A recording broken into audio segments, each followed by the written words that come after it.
Good evening, guys. I hope you're doing well. And hopefully I can get all the way through this without it crashing my computer again. So here we go. I'm going to go ahead and share my screen. I will share this screen because that's what I'm trying to share. Minimize that. So the first part of this is my course evidence for SRS 8.1 through 8.6. So 8.1 says, actually, let me open my other document. Sorry.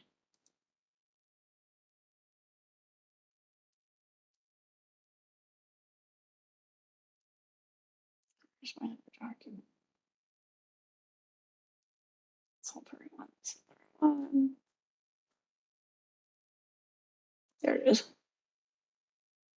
Okay. So for 8.1, it says course navigation facilitates ease of use. Course navigation. When you come into the landing page, you land here with the course announcement that says lecture and structure. And one of the things that's here is this checklist. So please use the checklist to get started. They should click that, and that will take them to this checklist. Now, this checklist walks them through a ton of stuff.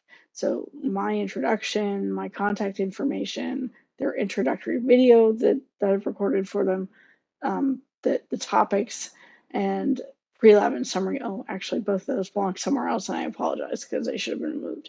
Still working on this. It then walks them through the course documents, syllabus addendum, the course policies, and the course schedule.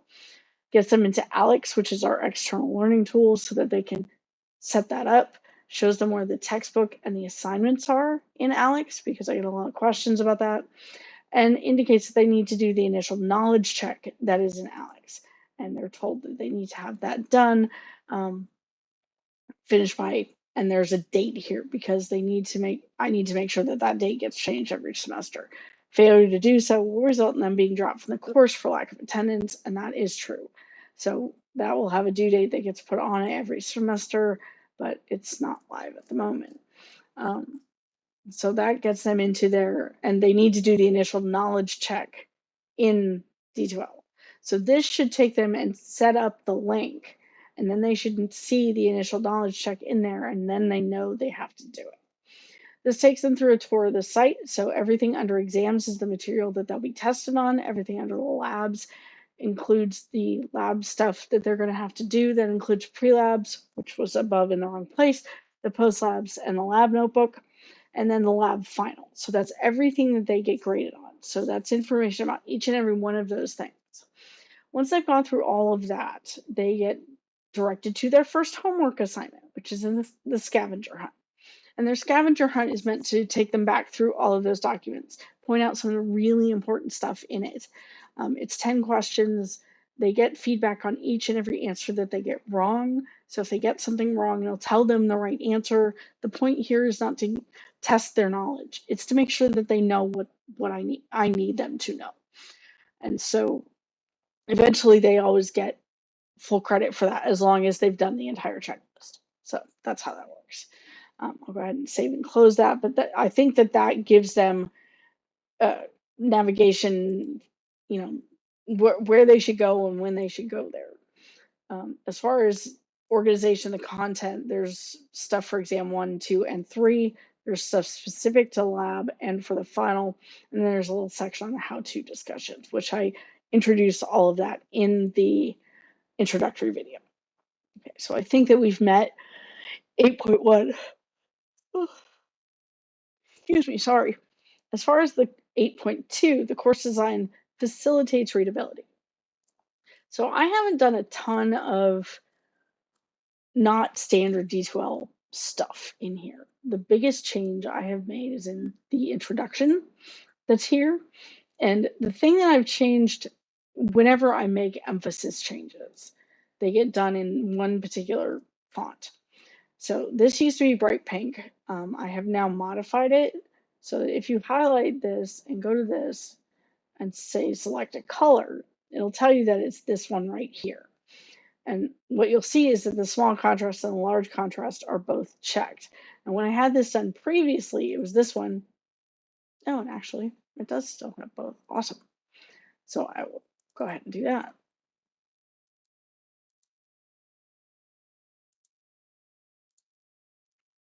but I do check that. That is also checked against the colors that are used in the PowerPoint templates that I have chosen, which I got from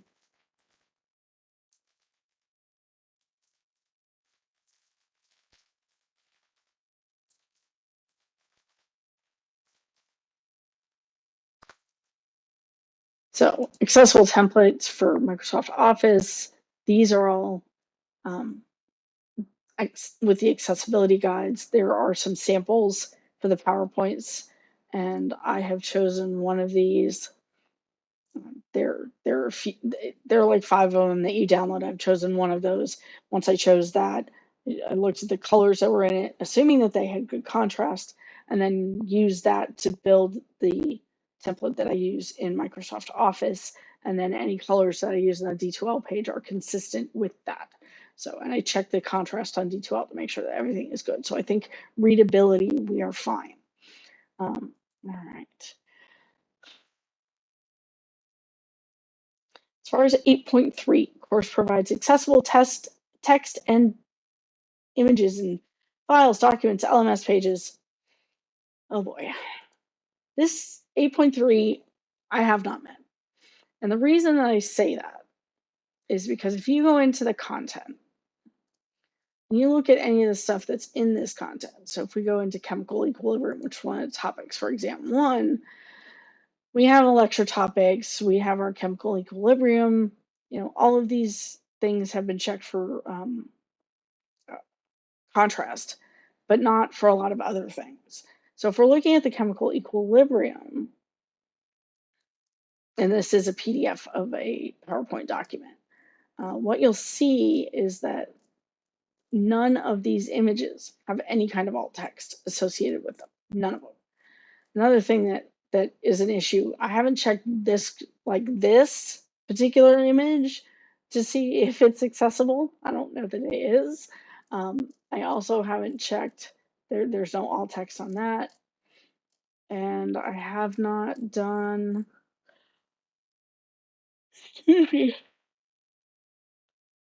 so there are a couple of things with these. One, this is just an image. Now in later files, I have replaced those images with actual tables, but they're Excel tables that I've embedded into the PowerPoints. And I don't know if that will cause problems with accessibility or not. I haven't checked that. None of these have alt text of any kind. And when I have in the past done lectures with these PowerPoints, I have just said, as you can see here. And that's not good enough. It's not. There is no description of any of this that will give someone who can't see an indication of what we're talking about. So the accessible text and images is not there. It needs to be done. I need to go back, I need to add references, and I need to add alt text to all of those things. And then when I do the lectures, the recorded lectures, I need to make sure that I speak to those images as well as just referring at them. So those are the things that I need to do. And that needs to be checked not only in Word and PowerPoint, but also Excel, because I do, especially for this class, bring stuff over from Excel. These tables are much easier to look at in Excel, and it can auto-calculate some of those things, so I can put in the calculations in Excel and have it do the calculations for me. And that way I don't have to calculate them outside and have it set up. So it's just a little bit easier for me. As far as 8.4 goes, course provides alternative means of access to multimedia content in formats that meet the needs of diverse learners. So I said no. So all of my videos do not at this point include closed captioning or a transcript or both. All of the images shown on the slides are not described in any way, shape, or form. All of those things are issues that need to be addressed moving forward. I know that.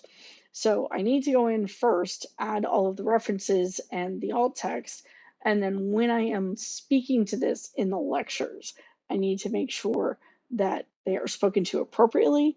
I need to make sure that the WebEx recordings that I do have closed captioning on, which this one doesn't even have it turned on, but there you go. And then I think I should go back and review that and make sure that there's a transcript that's uploaded that actually has what I was attempting to say as opposed to what it thought that I I said, because especially with scientific terms, it doesn't always get them appropriately.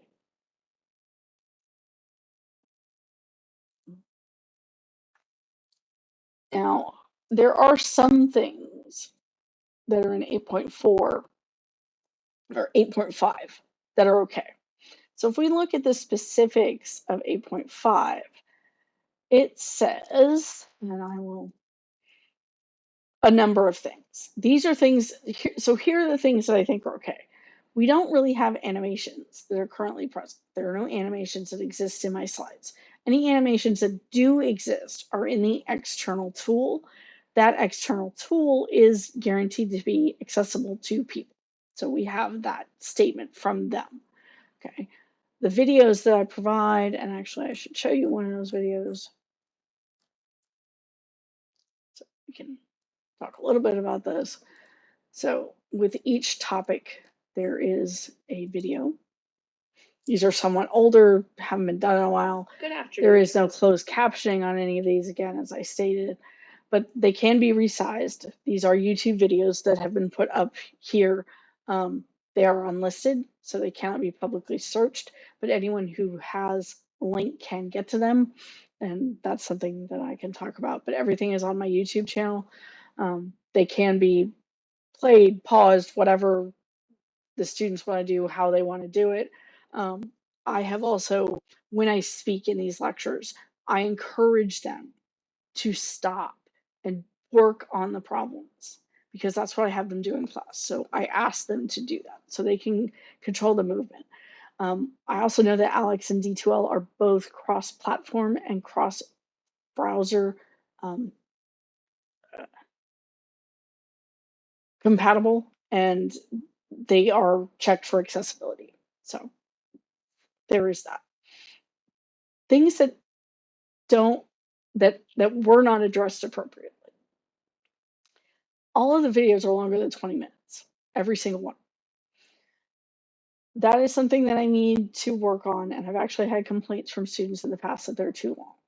My thought process was if we get a 2-hour block in which to speak at them when they're physically with us, then we should be able to hold them for 2 hours, especially when they can get up and walk away whenever they feel like it. But that's something I'm going to have to deal with. Now, here's something that I do in my physical classes that I've never done with my online or hybrid students. And that is I lecture for a while. I show them a problem. I show them how I work a problem. And then I turn them loose to work on some problems on their own. And then we come back together and I show them how to work through them. I think that the videos need to be cut in those sections so that here's the topic, here's a problem, here's me working a problem, different problem. And then you go work these and then come back and we talk about what are the solutions to that. And then that goes directly into the next portion of the topic. I think that those should be put together into, they call them, go to my library. So I think they call them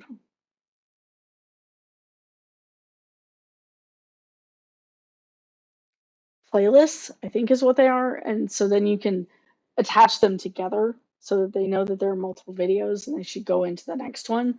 And I think that's probably what I'm going to do is set that up as a playlist so that they can see that. But I can address that part later. So that needs to be done. One of the things, it says graphics. Oh, let me go back to my PowerPoint. So it says graphics are only used for illustration.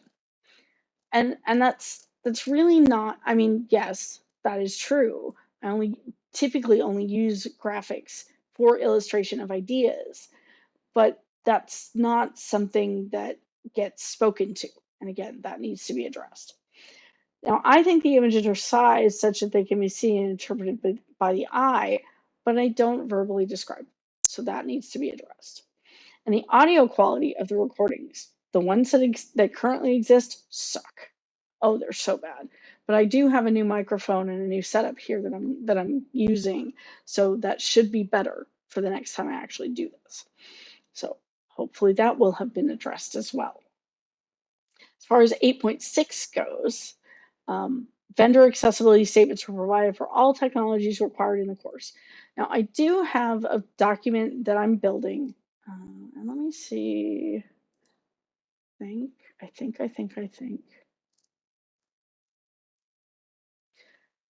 So in this technology requirements and student resources, it talks about, computer requirements and some of the accessibility for the systems are listed in this document. And I think that all of those statements will eventually go here. Right now, they're not. That needs a little cleaning up. Right now, they are actually, I can provide you with a link to where that is. And I currently only have the one for Alex. I need to put in the one for D2L as well. But this takes you directly to the Alex statement of accessibility. I have to change that too. Okay, sorry. I will deal with that. But that does take you to the accessibility in terms of what is there.